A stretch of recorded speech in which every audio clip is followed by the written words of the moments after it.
5 Live Formula One.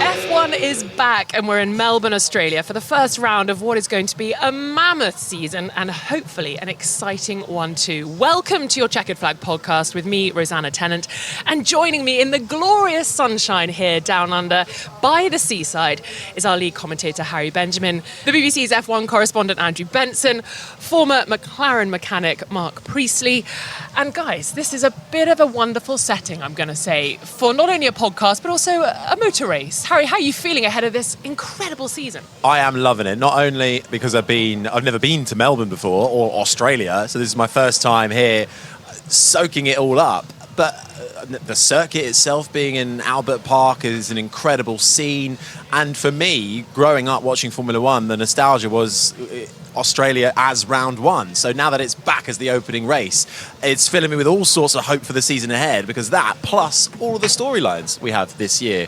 We talk about it time and time again. We've got the rookies, we've got big names moving to big teams, we've got the last year of this regulation cycle, which means it's going to be tight from P1 all the way down to P20. There is so much to digest, and actually the only thing we might know is one team might be slightly further ahead than the others. The rest of it, it's up in the air. Harry, you're so G'd up, and I don't know what it is, but you're looking older and wiser. Birthday week, celebrating. Just older, a few more grey hairs as well, but I'm not sure the wiser is there. But what a place to celebrate your birthday here in Melbourne. Race week, it's nice, week. And I hear you're all buying me dinner tonight, so quid's in. It's not every day you turn 40, mate. Oh, well, settle down a little bit there, thank you. It is good to be back in Melbourne for the first race. We haven't had it as the season opener since 2019. Andrew, I know you love coming here. Is it because it's just on the other side of the world, so it adds a bit of je ne sais quoi to the whole thing? There's certainly je ne sais quoi, Rosanna. I'm not sure it's because it's the other side of the world, because it's an awfully long way down here, isn't it? Not feeling too bad on the jet lag at the moment, but it's just a great place. The vibe's fantastic. Look at the blue sky, palm trees. Seagull overhead there. It's just relaxed. It's, but there's a great atmosphere about this race. There's just something about it. The paddock is great, grassy bits, with team chairs decked out on them. Lovely shrubbery. Lovely shrubbery. It's cafe culture, isn't it? The moment you walk in the paddock. And, the first race has been in Bahrain for the last few years, and it just feels wrong. Do you know what, I was talking it's because of money, and Lewis Hamilton famously said when we were here for COVID for about 3 minutes in 2020, cash is king. That's why Bahrain's normally the first race. It should be here. Everybody in Formula 1 thinks it should be here, just because it's just a great place to be. But I feel like travelling here from Bahrain, it gives you a bit of a push, whereas when we were trying to go from testing in Bahrain to race in Bahrain, it was hard to sort of differentiate between the two. Mark, Benny was alluding to sort of jet lag and the difficulties of travelling this far to start the season, but when you were working in the circus as a mechanic, was it difficult to kind of adjust, and the working hours, and you're still fine-tuning a car that you don't really know at this stage of a season? Yeah, it is difficult. There's no two ways about it. As Andrew said, it's just a very long way to get here. You're crossing date lines and huge time zone differences. The teams, of course, put a huge amount of effort into trying to minimise the negative impacts of that. So we work on things like jet lag planning, like they've always done for drivers, but we now do that for the entire team. So that definitely helps. But I have to say, I completely agree with the boys that this is where the season should open. It's an amazing feeling to be here. Partly, I think, because the entire city embraces this race. And those are always the best. It's similar in Montreal. You can go into the centre of town, away from the racetrack, and there's bunting up and flags, and people are hosting events that are all in the middle of this city. So they get so behind it, it feels like a full carnival and a proper back-to-school vibe. So I love it. And of course, this is sort of the sporting capital of the world, isn't it? They're so well known for putting on a show, and it does feel like the city really has come alive for it, Harry. You've mentioned pretty much everything that we're going to get through during we wrap it up the there, podcast. But I think you're right. There is a buzz in the paddock. Everyone's excited because it's all changed. Last year it was status quo from 2023 through to 2024. But this year, you're looking down the paddock and you're seeing people wearing different team kit, going into different team hospitality. And let's get straight to it, really. Lewis Hamilton moving to Scuderia Ferrari. He arrived very early at track today. I got him at 9:15, walking in, super smart, super suave, dressed all in black. And of course, everyone wanted to get a picture or a bit of video as he was going in. What do you make of it all? We've had so long to sort of process this big move. Are you excited still about it? I think I'm more excited. I think over the winter, because it was announced this time last year, wasn't it, or before then? So we've had a whole year to to think about it. And then we had the winter, and we had, of course, that launch where we finally saw Lewis wearing red and seeing the new car. And then I was actually, to be honest, I was like, okay, right, we know this now. Let's get on with it. I want to see how they perform. But actually, now being in Melbourne, I think it's G'd me back up personally. But seeing Lewis in the press conference today, he just seems like a man who is so happy, who is so up for a good year. He's had a rough few seasons. He's ready to get back on top of things. And this is probably one of the biggest moves in F1 driver history, I would say. It's got so much riding on it. There is pressure there because it needs to be a good year for him. But from the general vibe that he's been giving off today in Melbourne, I think he's up for it and he's ready. Every public appearance he's done, and a couple of private ones, one that I was at, he's been so upbeat about this move. I don't think I've ever seen him so positive, so buzzing with energy. Before the start of a season, it's completely transformed his sort of external personality. Obviously, he has come off 3 difficult seasons with Mercedes, but even when he was battling for championships, he wasn't giving off this much energy as he is at the moment. Obviously, we don't know how it's going to go, but the interest in it is absolutely off the scale. The stories that we've been doing on Hamilton on the BBC website, they've been getting enormous audiences.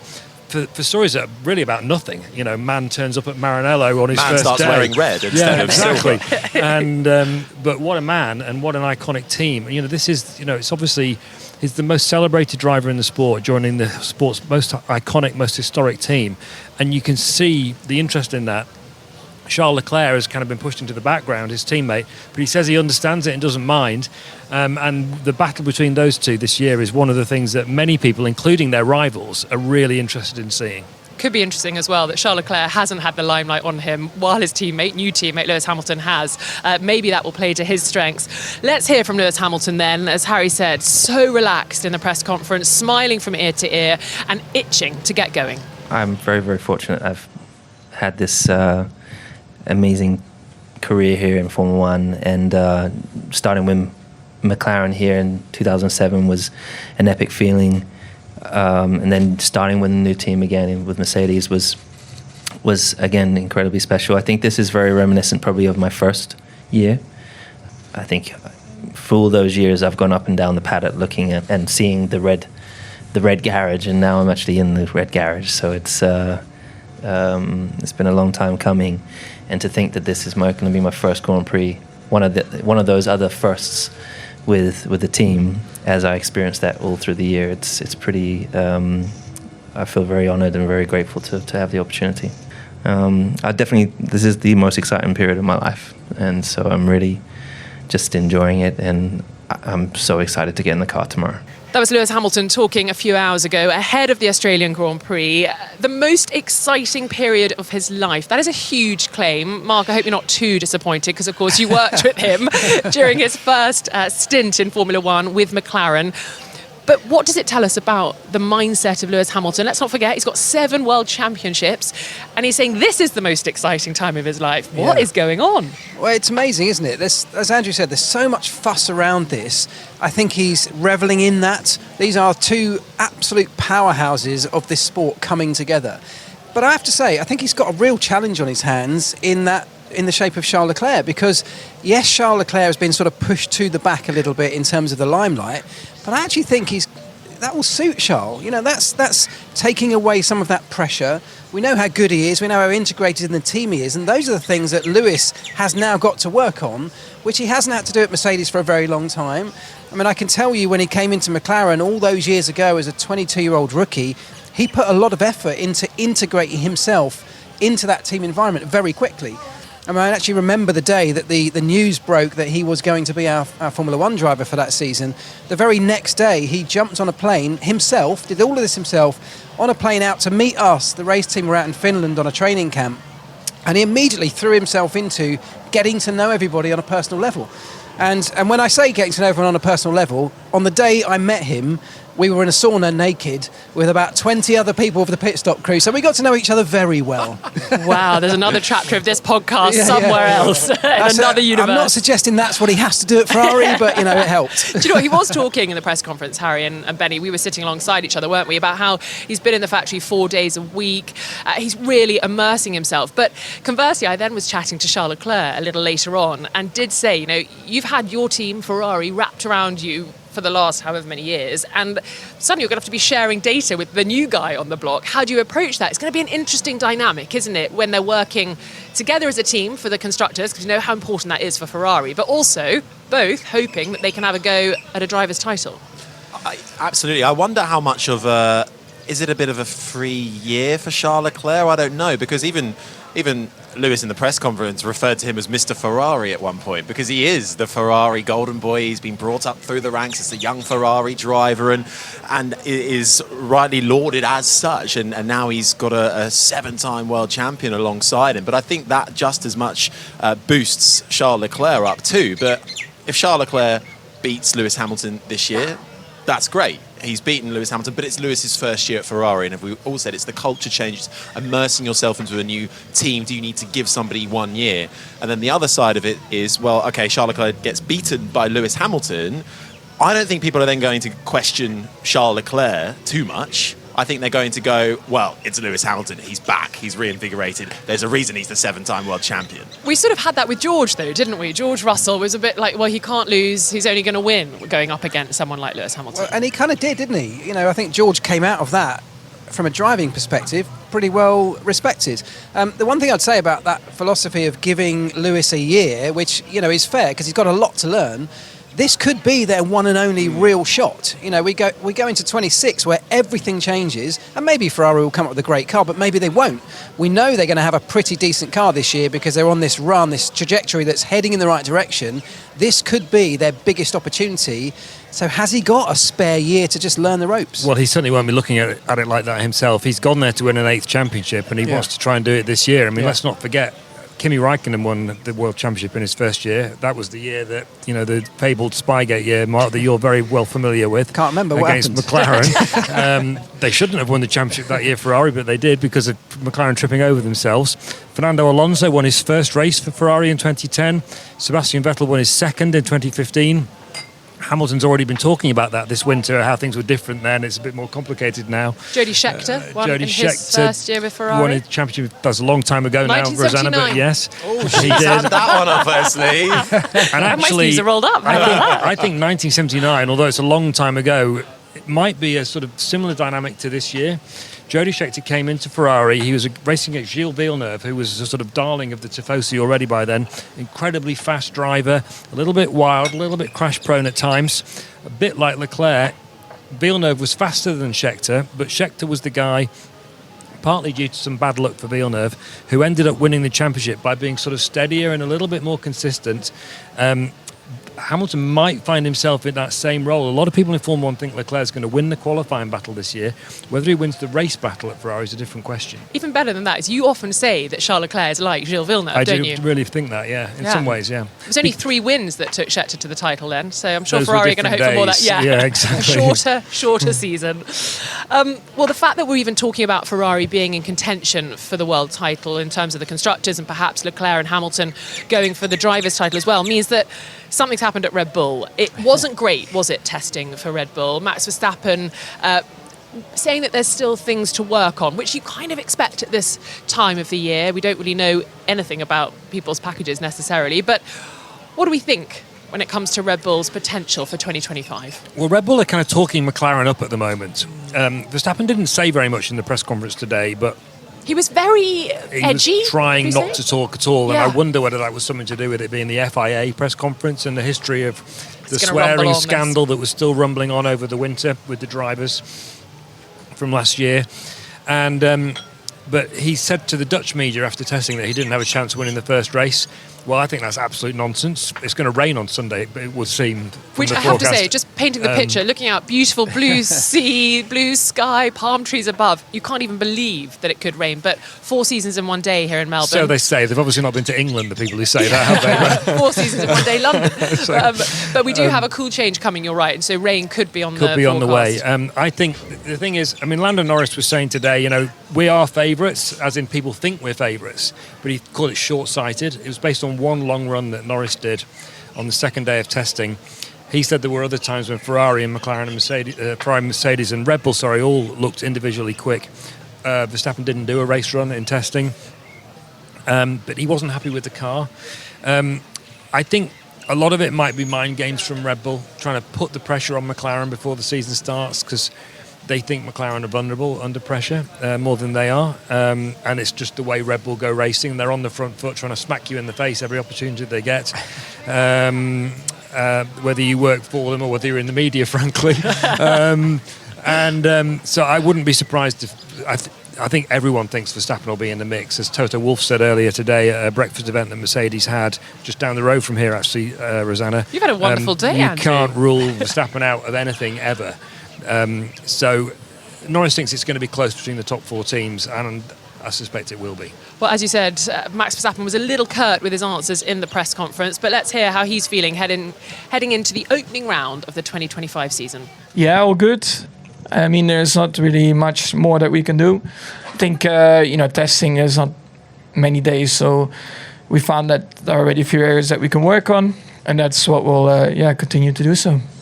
Is the car a step forward over the car that finished last year? Yeah, I think naturally there's an improvement, but I think I've said it before. There are still things that we want to improve on and do better. Now, naturally, this is of course also a different track to Bahrain, so that already will feel a bit different to drive the car here. But step by step. Are you expecting a tighter season this year compared to last year? Impossible to know at the moment. I mean, I know that we are not the quickest at the moment, but again, it's a very long season. If you would have asked that question here last year and then at the end of the season again, it looked completely different. So a lot of things can always, change quite quickly in Formula One. So that was our reigning world champion, Max Verstappen, who, by the sounds of it, feels that he's slightly up against it coming into this season. And their technical director at Red Bull, Pierre Vacher, also sort of painting that picture, sort of saying that they were expecting to make a move forward, but perhaps it hasn't had, I think magnitude was the word he used. It hasn't been at the magnitude they'd have hoped. And Mark, how frustrating is it when you turn up to a season and you are a little bit behind? But we've seen teams turn it around. Obviously, McLaren have. Red Bull, they're not lost, are they? Let's be honest. No, as we said, you never rule them out. But it is true. When you turn up to the first race, it's really by Sunday night, you get a very clear picture of where you stand. It doesn't mean it has to stay that way, because of course we're bringing new components, we're developing these cars at an unbelievable rate. But your first instance, which is testing a few weeks ago, gives you the very first indication.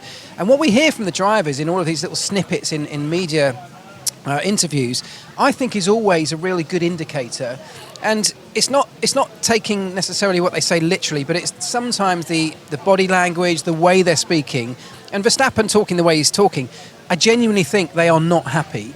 And that will mean that, for Verstappen not to be happy, he must think he doesn't have the best car. And that will be something that will be music to the ears of everyone around him.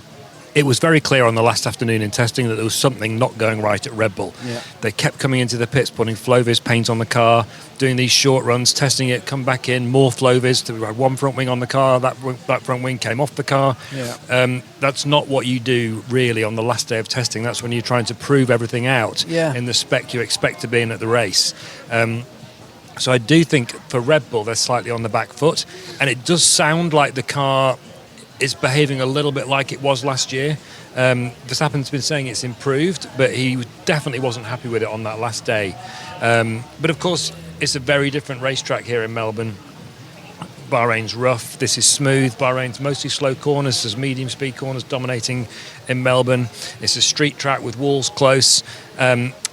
Really, we don't know what's going to happen, but the teams have a sense, and everybody's sense is that McLaren are going into this weekend with a slight advantage over everybody else, but we'll have to see how it plays out. I do wonder, though, coming back to your thing about our Red Bull just trying to play some mind games with McLaren, actually that highlights how much pressure there is internally at Red Bull, because you mentioned Pierre Vacher. He's got a job to do now. There's no Adrian Newey anymore. I mean, he stopped working, around Japan last year, really, wasn't it, before for the rest of the season. He's gone to Aston Martin. That question of how much of a loss is that going to be for Red Bull is really going to start to be answered by the time we get to the end of the year. So how much is all that internalisation forcing them to play these mind games? Equally, they've got Max Verstappen. They know he'll probably get the best out of any car they give him. And in that second car, they've got a rookie, in inverted commas, 11 Grand Prix under his belt for Liam Lawson. But he's another unknown. He's another driver they're shoving in that seat. And that's almost just a bit unnecessary for Red Bull to be dealing with at this stage, when their main focus should be on building a top car that can challenge for a championship. I'm going to tell a little cheeky anecdote right now, actually. Was this from the breakfast or the lunch? Or the... I'm not going to say where it came from, but one of Red Bull's rivals, analysing the data from testing, said that Liam Lawson is an improvement over Sergio Perez. He's only 7 tenths off Max Verstappen rather than 8. So he keeps talking about this being an opportunity, Liam Lawson, and I pulled him up on it because he keeps on using it. And you sort of think, actually, just expand on what you mean, because when you're in the junior categories, your opportunity is to prove yourself to the team principals and get a drive in Formula One. He's got that now, and he keeps on saying it's still an opportunity. And actually, he just said it's so amazing to race alongside someone like Max, to learn from a 4-time world champion. So I kind of get it, but as you say, it's a tricky old seat to occupy and do well in. He can only prove us all wrong, which is kind of what we want him to do, right? Yeah. I think everybody's willing somebody like Liam Lawson to do well and not be, what is it? It was Gasly, Albon, Perez, and for Lawson not to go the same way. Well, yeah, but if you think about all of those guys, they came up against a Max Verstappen in a very dominant car where Max was very, very happy. I mean, that car was very much designed around him. The characteristics suited Max, deliberately so. Now we've got a Max that's not happy and he doesn't have a car that's necessarily perfectly tailored to him. It could actually be a little bit more of an opportunity for Liam Lawson than perhaps some of the others have had, because he's coming up against a Max that maybe not quite, singing on song, so to speak, at this point in his career. We've all mentioned it then. So McLaren coming into this season, the favourites, I think. A nod of heads on radio is always good, but yes, I think everyone nodding along. Whether that's mind games, whether it's actually the truth. They're coming off the back of taking the Constructors' Championship. Can they back it up? How difficult is it going to be in a year where the field, we suppose, is going to tighten up? It's definitely difficult, because it always is. There's no such thing as an easy championship. They are in a very good position, and I don't just mean the way the car looked out of testing, because it does look pretty good. I mean the way the team has developed over the last few years, to the point where it culminated in a world championship after a very long wait last time around. I think McLaren's biggest challenge this year, let's say they end up with a very strong car, and let's say they end up challenging for world titles, it could be that world title, the driver's world title, is going to be between the two McLaren drivers. That's a real possibility. And if that happens, I have never, ever in the history of Formula One seen a situation where that scenario plays out and the two drivers remain friends, it doesn't end up in tears somehow. It could be that that's a scenario McLaren have to deal with, which they haven't had to deal with for a very long time. It feels like some of the success around McLaren so far, obviously building a good car, and put some of the pit wall communication issues aside from last year. In this sort of new era of McLaren, it feels like they are quite unified and have been across the garage. It's always been quite friendly. But how much does that change this year? If you're on Lando Norris's side of the garage or Oscar Piastri's side of the garage, as a mechanic, as an engineer, you've just won the McLaren's first Constructors' title since 1998. There's pressure to back that up, but now there's added pressure of they've got to be quick out the blocks, which gives them an advantage over last year anyway. How does that play into the mindset for those that aren't the drivers? It's difficult, and the pressure is real. You feel it. They came into winning that championship last year only really getting going around Miami, didn't they? That's when they really turned the corner in terms of performance. So the first half of the season, they were very much trailing a very dominant Red Bull. So imagine if they start the season in the way they finished it. That's a really strong position, but it does mean they can't make mistakes. You've got to get every single thing right all the way through a season, and last year they made a lot of mistakes. Even they would accept that. what you've got to hope is they've learnt from all of those mistakes, which they will have done, and this year, coming into it with hopefully a better car right from the beginning, they can put the learnings into practice and deliver something across the course of the season. But you're right, the pressure is very real, not just for the drivers, but for every single person inside that team. One of the interesting things about the dynamic at McLaren is that both of the drivers have got something to prove, but in different ways. Norris has been open about the fact that he wasn't at the level he needed to be racing against Verstappen last year. He was talking about that again today, and he believes he's learned from that and goes into this year on better footing. Piastri, on the other hand, has been talking about he wasn't at the high enough level consistently enough. And I think that's the thing. There's talk about a title battle between the two McLaren drivers. If Piastri's on the level he was last year, there won't be a title battle because he wasn't quick enough, often enough. Yeah. He only out-qualified Norris 3 times all year, I believe. And one of the races he won in Hungary was because he got a better start than Norris and nothing else, basically. And in the other one, Norris had a problem in qualifying and had to start the race 15th. That's not to say Piastri's not an outstanding young driver. He is. Yeah. But even he would admit that he wasn't quick enough as much as he needed to be last year. So this is what's one of the great things about this year. There's so many interesting dynamics. You've got Hamilton and Leclerc inside Ferrari, Norris and Piastri inside McLaren. Russell and Antonelli, we haven't even got onto them yet. Hold your horses. At Mercedes, and then all the top 4 teams between them, in the fight between themselves. So I just really, my mouth is watering at the prospect of it. Oh, when Benson's mouth waters, you know you're in for a good one. That makes for good radio. Lando Norris was actually asked about the rules of engagement and whether they needed to be set out ahead of this first race weekend of the season. And he said no. And then he was sort of pushed again. It was sort of, is it going to be whoever's faster then? And he sort of nodded and said yes. So interesting to see how all that plays out. I caught up with Lando Norris a little earlier on and asked him if he was pumped up for the season.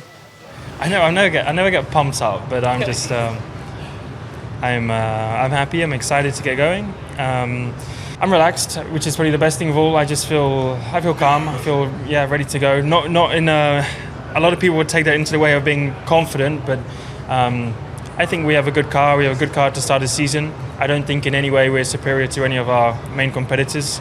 There's obviously been a lot of chat of that and a lot of things said over the past couple of weeks, but I really don't think we're any further ahead of competitors than we were last season, or that people think we are. So I still think it's going to be a tough weekend for us, and we're going to be fighting everyone. That was Lando Norris speaking to me a little earlier on in the paddock. We are by the beach. It's absolutely beautiful. Andrew Benson's wearing a hat. It's very, very sensible here in Australia, isn't it? It's strong, the sun. I have no hair, Rosanna, and the sun is strong, as you say. And although really Harry's positioned the umbrella, the sun's moved and is setting or beginning to set.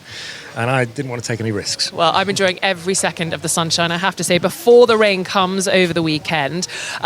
So it's interesting to hear Lando Norris saying that he's a more complete driver. Of course, he's going to need to be the complete package this year if he's going to really mount a title fight. But who will that be against? Let's turn our attention to Mercedes, another new driver lineup. George Russell stepping up to that team leader role. And in comes Kimi Antonelli. There has been so much hype around him, almost secondary in a way to the Lewis Hamilton going to Ferrari hype, but hype nonetheless. Is he going to do well? Is he going to find his feet to take a little bit of time to do so, Mark?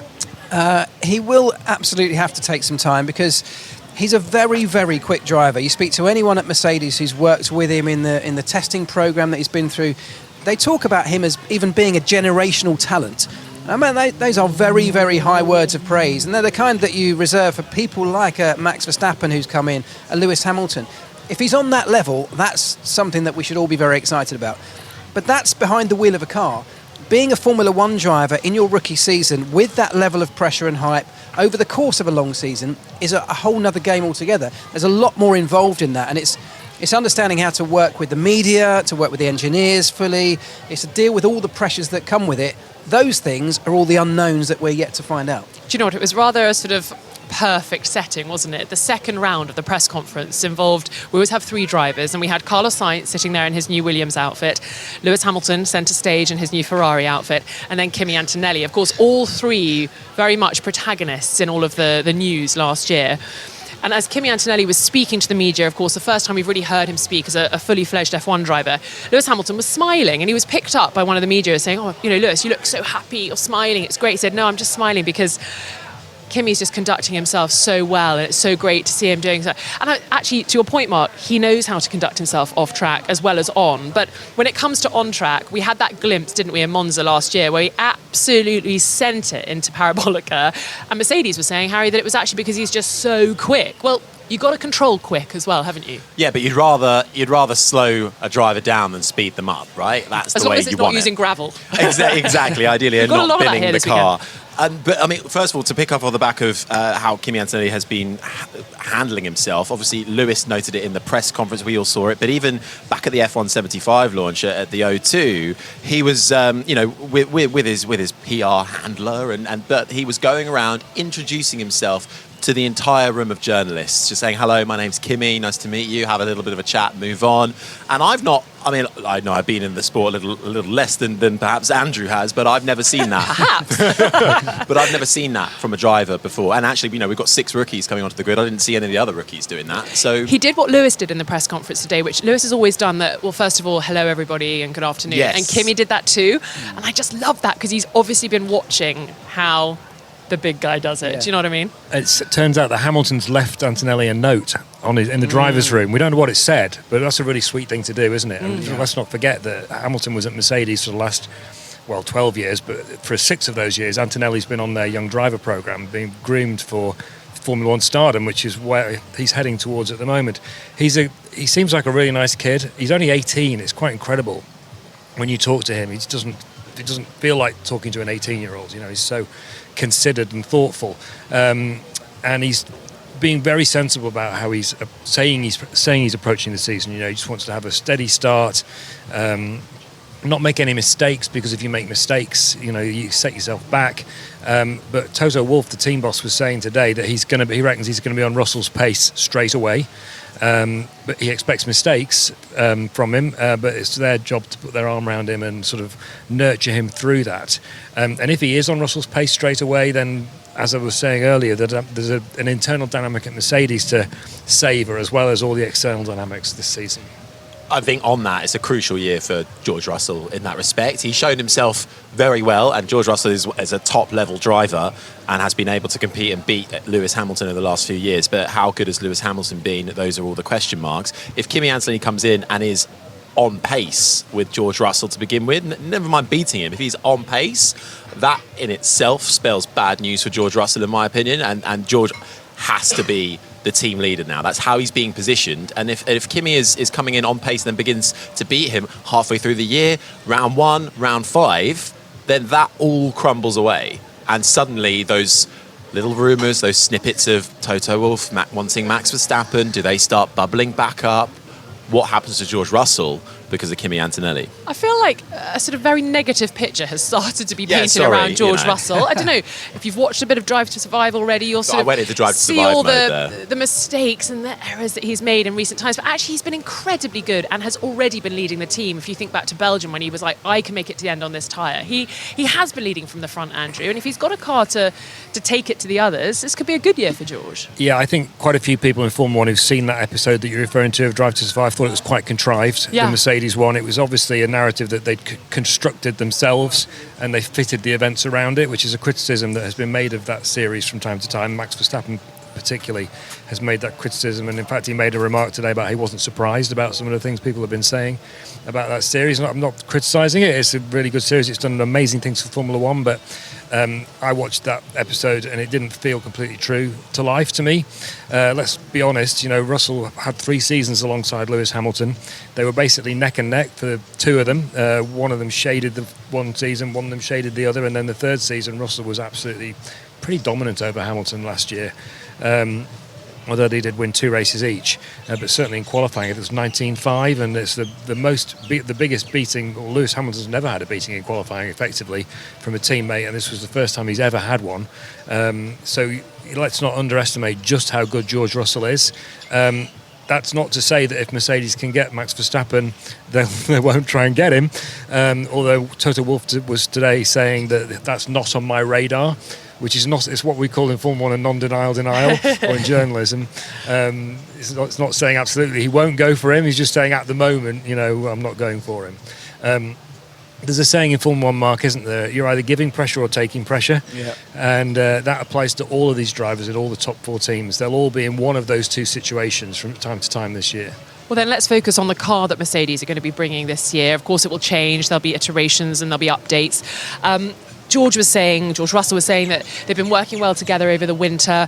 They've solved some issues, and I picked him up on that. And I said, what were those issues? And he's basically said that the peakiness of the car has hopefully been toned down. So the highs might not be as high. You kind of hope they'll be hoping for wins, but the lows won't be so low. So there might be a bit more of a consistency to the W16 mark. And how important is that then for, especially someone like George, who needs a good year, but also for a rookie to have a car that's a bit more reliable?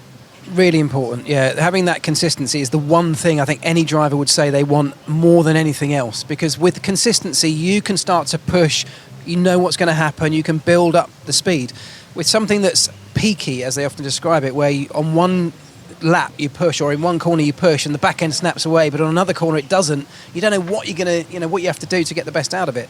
So they need to do that. The problem Mercedes have got, we talk about this being the end of a stable set of regulations, which it is. For every other team, or most other teams, they've been gradually building towards what this should be their sort of peak level of performance under these regs. Mercedes, if you remember, took a good few seasons where they were all over the place, trying to throw new concepts at the car.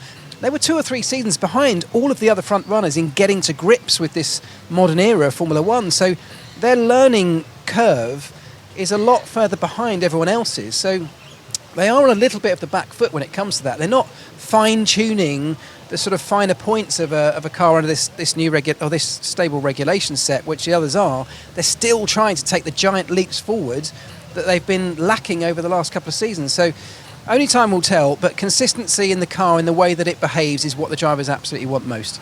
And at the moment, we're sort of lumping them into the big 4. So we've spoken about, obviously, Ferrari, Red Bull, McLaren, Mercedes. Who do we think is going to be best of the rest then? Who's going to be sort of snapping at their heels? Well, this is my favourite topic. The battle, the best of the rest, the battle for 5th, 6th. Love every minute of it. Again, I think it's going to be incredibly tight. Out of pre-season testing, from what we can gather, it looks like Alpine, maybe Williams have made an improvement as well. I think they are the ones that will be vying as best of the rest. People might be wondering, where's Aston Martin? Well, I think they're actually going to be... I think they're going to be in for a tough year before. Is that hopefully because they're the new focusing on effect. 2026? Quite possibly, yeah. But look at the back end of last year. Aston Martin really weren't the 5th best team. They were sliding down the order, weren't they? They weren't able to upgrade, and the upgrades weren't working. So their competitiveness was falling off anyway. So I think they might well endure a tough year. Best of the rest, I think, is going to be nip and tuck between Williams and Alpine. I think the midfield is really hard to read in testing, and I've heard a different view from Harry's.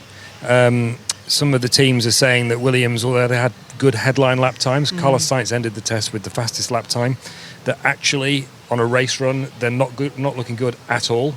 One of the teams told me that although Aston Martin looked bad in the test, they were actually in reality better than they looked. I don't know which of those views is true, by the way. Let's just add, of course, we've got a new team principal at Aston Martin, and Andy Cowell, who, of course, was instrumental in propelling Mercedes to success during the getting into the hybrid area with the Mercedes engine at Brixworth. And so he's moved across there as team principal. Yes. So, and we've got Adrian Newey. Right, and obviously Williams have got a big upgrade on the driver front because they've... certainly from the first 2/3 of last season, because they've sacked Logan Sargent, they've got Carlos Sainz, who's a top-level driver, in alongside Alex Albon. That's going to be good for them because obviously what Aston Martin's trump card in this battle of the midfield is Fernando Alonso. Without him last year, there's no way they would have finished 5th in the championship, but because they've got him, they did finish 5th in the championship. And they've still got him.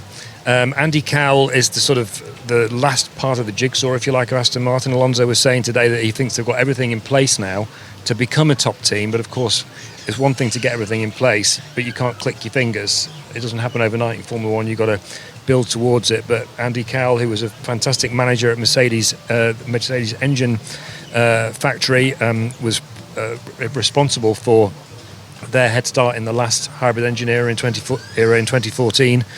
He's become team principal and CEO. They've got Adrian Newey, of course, now as managing technical partner. Sorry, it's a bit of a mouthful, that job title.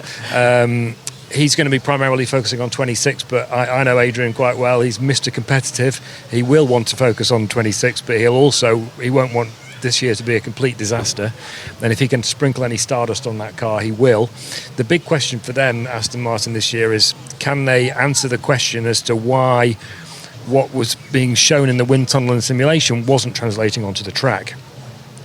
Because if they're still in that situation this year, that's a big question mark going into the next set of regulations, which they're building the car for now. That will be a big question mark and concern for them. So it's really interesting to look at that battle of the midfield. Alpine definitely seem to be having some good forward momentum as well. Pierre Gasly did a really good job last year in that team. He's lost his best mate, Esteban Ocon. I'm being ironic there, obviously. He's moved to Haas. And got Jack Doohan in the other car, who's already very sensitive about questions about his future, because we don't know how long he's going to last in that car. You have to feel for him a little bit. There's not much sympathy for F1 drivers, but I do feel for him on that front. Never feel sorry for an F1 driver, Harry. And that's because Franco Colapinto, who had some form last year, obviously racing for Williams, we thought he may get a seat, didn't in the end, but now has been signed a reserve for Alpine. But actually, as Jack Doohan said, I'm sure there are other people wanting my seat. There are other reserve drivers There's like 500 as well. other reserves at Alpine. Ready Did you not get the call up, Harry? Still in negotiations. I was just going to pick up on the this idea we've just been talking about a little bit there of focusing on 26. We keep coming back to this idea of focusing on 26. 26 is this massive regulation change where everything from the power units to the chassis changes. It's the biggest change in Formula One history. And I think it's going to be a really interesting storyline running through 25 as to when people decide to switch their focus from these current cars into next year's car. Of course, they're always going to have an element being focused. Adrian Newey started at Aston Martin at the start of this month, is already, as Andrew said, focusing on the 26 car. But the resources you decide to switch over to this massive change will be determined to some extent as how you're getting on in this year's championship, because you still want to be able to develop this car to stay in the fight. And that's going to be, I think, another little element to this. Somebody who's having a terrible start to the season might almost give up on it and go straight onto 26 in their drawing office, whereas the midfield are going to have to sort of edge it out a bit longer, and the guys at the front will have fighting for a title will have a proper decision to make about how they play that. So that could be quite interesting, I think. Well, let's just run through the final runners and riders, as it were. We've spoken about Aston Martin. They are one of only two teams keeping their driver lineup the same, with Stroll and Alonso. We've got Racing Bulls, the newly named team. They were RB, now Racing Bulls, and that's Isaac Hadjar joining Yuki Tsunoda, of course, who's now established there at Racing Bulls. Critical year for Tsunoda, of course. His contract runs out at the end of 2025. We've got Sauber as well. Hulkenberg moving across from Haas, being joined by another rookie, Gabriel Bortoletto, champion in F3, champion in F2. Friend of 5 Live. Yeah, but also I think he's going to have to reframe what success looks like, because it's very easy to come in from F3 and F2, having been champion in consecutive years, and then be like, oh, hang on, I'm knocking around the like P16, P17 mark. So interesting to see how he goes. And he's going to be racing alongside his manager, Fernando Alonso. I say alongside, on the grid together. And then we've mentioned Ocon, of course, moving from Alpine to Haas, and he's been joined by Ollie Behrman. So lots to keep on top of, and I think it's just going to be fascinating to see how all these team dynamics develop. But Harry, you've been out earning your dough this evening, this morning, because during the course of the season we're going to check in with Haas rookie Ollie Behrman to chart his progress as a full-time driver on the grid. So here is when Harry met Ollie, episode 1. Ollie, we're in Melbourne. Now, before we start, my producer has said, because we are in Australia and this is our first sort of proper sit down with you, we have to conduct the whole thing in an Aussie accent. So, g'day mate, how's it going? A ripper. There we go. Okay. How's that? I don't think I can sustain it for a whole interview either. No, that's all I got. How you doing? I mean, we are in the heat of Melbourne. We're sat outside your hospitality, and I mean, how did you get on with the jet lag here? How are you dealing with that? Good, actually. I arrived on Tuesday night, so pretty late, actually. I arrived Tuesday at midnight. First night's always tough. You have to kind of accept that. I woke up at 6, and that's normal. Got to survive the day, and once I did that, last night I slept for 10 hours, so I did well. I did really well, and that's my grandma eating some acai. You've got your grandparents around lurking in the paddock, haven't you? How nice is it to have them here? It is nice, but I got to keep a keen eye on my grandpa because he's everywhere. He was giving me all the inside goss before you said that. Yeah, you got to be very careful with what he says. So, no, I think the important thing for the travel is to eat at the correct time. So the second I took off, I was living in Melbourne. Basically, I went straight to sleep because it was like midnight, and then I was trying to have breakfast. Everyone else was having dinner, but I was having breakfast. It was at like 2 a.m., but at lunchtime in Melbourne, and then kind of follow the stat quite strictly, trying to stay awake, put as much light in my face as I could. All of the lights were on in the plane seat, trying to keep me up, and lots of melatonin. Yeah, and there you go. Jet lag. That'll do the job. I did the exact same thing, but ChatGPT gave me all of my load. Yeah, that's the thing nowadays. You don't even have to put any thought. Exactly. Last time we actually spoke with you though was back at the big F175 launch at the O2. We've had that. You've seen the car. You've driven the car in pre-season testing. So go on then. How is it? Where do you think you stack up? It's fantastic. Yeah. I think we're the quickest car this year. Yeah. Fight for the win is on. Fight for the championship is on, I think. It's going to be a great season. No, of course, difficult to see where we stand compared to the others. That will really not be sure until after the race because, qualifying is one thing, but race pace and total package through the weekend is a different thing. What I do know is that I've been really confident with the car so far. What is that bird doing? I don't know. I don't know what Aussie birds they are. I felt very much at home in the car, which was good. And I hope we can just build on that and have a great weekend. Yeah, well, I think everyone's going to be watching you. But also, I mean, you're part of a bit of a contingent of rookies, aren't you? Everyone is making quite a lot about that, some with more experience than others. But is it quite nice to be coming in with a bit of a gaggle, a bit of a team, even though you're not teammates, you're rivals technically. But is it quite nice to have so many other rookies of similar experience to you coming into Formula One at the same time? I'm certainly glad not to be the only rookie. That's always a nice thing to have shared experiences with the other ones. I'm really excited to sharing the grid with the rookies with whom I've raced a lot with over the years. And we're all going to have some difficult moments, particularly in the new tracks, particularly in the sprint weekends. But I feel well prepared, and I'm sure the others do too. And I think as a group, we're looking forward to showing what the rookies can do. How beneficial has it been to have somebody like Esteban sort of to learn from, to see how he works in the off season? Obviously a race winner, he's got huge experience. How good is that to be alongside? It's great. Esteban has really impressed me with his level and with the way he works with the team and feedbacks about the car. Yeah, really impressive, and I hope to learn as much as I can from him. And I think together we can really push the team forward and have a great season. It's going to be exciting with you, a whole new lineup at Haas. But as you say, there's so much preparation that goes in off the track before we even turn and wheel in FP1. Question, how much bigger is your neck compared to this time last year? I haven't measured it, but it's certainly feeling stronger. Bahrain test went really well, and it was a good test to see how my body would hold up. Physically, I think the only place that I will struggle is my neck, and I'm prepared for that. It's going to hurt. Maybe not here, but definitely in Suzuka, in Jeddah. I expect them to be very difficult races. I'm not that blessed genetically because I have quite a long neck, so that always makes life a bit difficult. So I'm just looking forward to building up the strength, and it'll come as I drive more laps. Can you tell us a bit why that is so important? Because we get a lot of listeners who are more general sports fans as well, who maybe sometimes don't understand or realise how intense a training regime is for a Formula One driver. How are you training, and why is it important your neck can deal with racing around the streets of somewhere like Jeddah?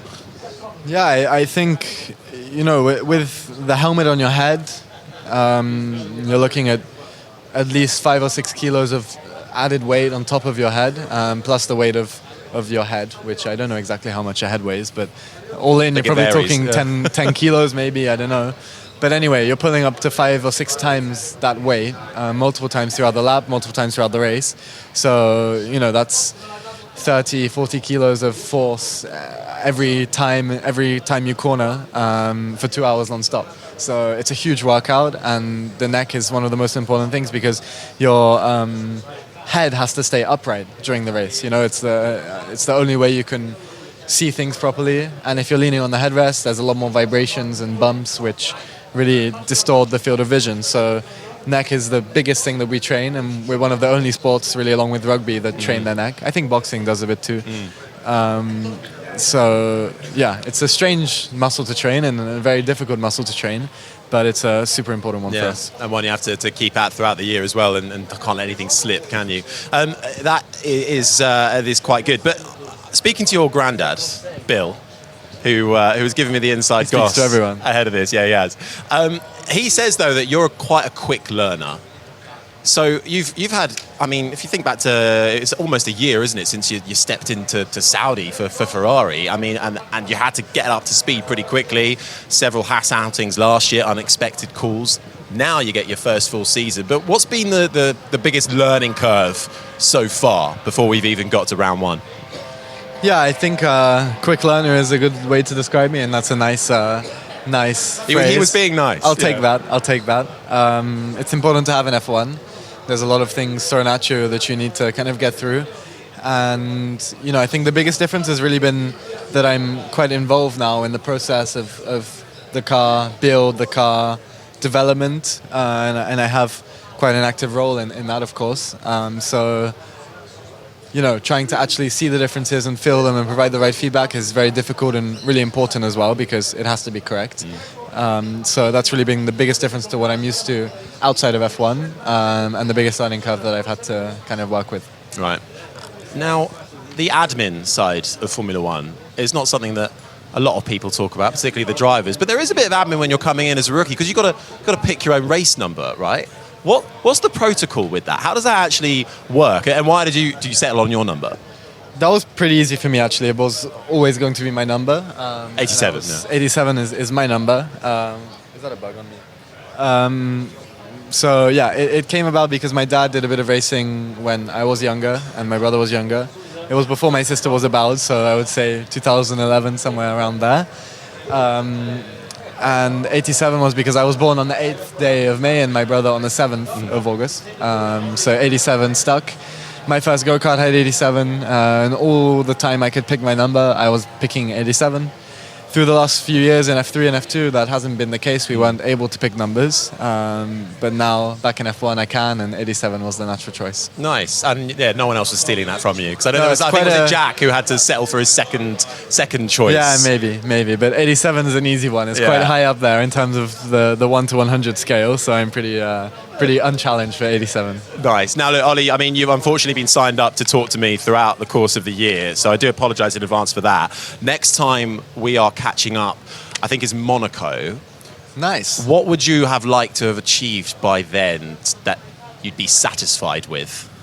How many races until Monaco? I think it's 7 or 8. Yeah, something like 6 or 7. So 8 points finishes. That's the goal. Look, I want to focus on myself. Like I said, we're not really sure where the car stacks up in terms of performance. But one thing that I can control is my own performance, and I want to perform at my best, learn as much as I can, and be very self-critical to make sure I'm getting the most out of myself in every possible occasion. And that would be the sign of a good first quarter of the season. And maybe a couple of points finishes as well. Points wouldn't be, I wouldn't say no. There we go. Brilliant. Well, Ollie, look forward to catching up with you in Monaco, and go well this weekend. Thank you. Nice little feature, Harry. I know. I take no claim for coining the name. But Well, I think a film producer did that quite a long time ago. And that. So that's where producer Paddy got it from. Oh. Yeah. But nice to hear from Ollie Behrman. Obviously, we got glimpses of his talent last year, subbing in for Carlos Sainz when, of course, he had his appendicitis around this time last year. And then, of course, subbing into the Haas team as well for K-Mag for various reasons we don't need to go into.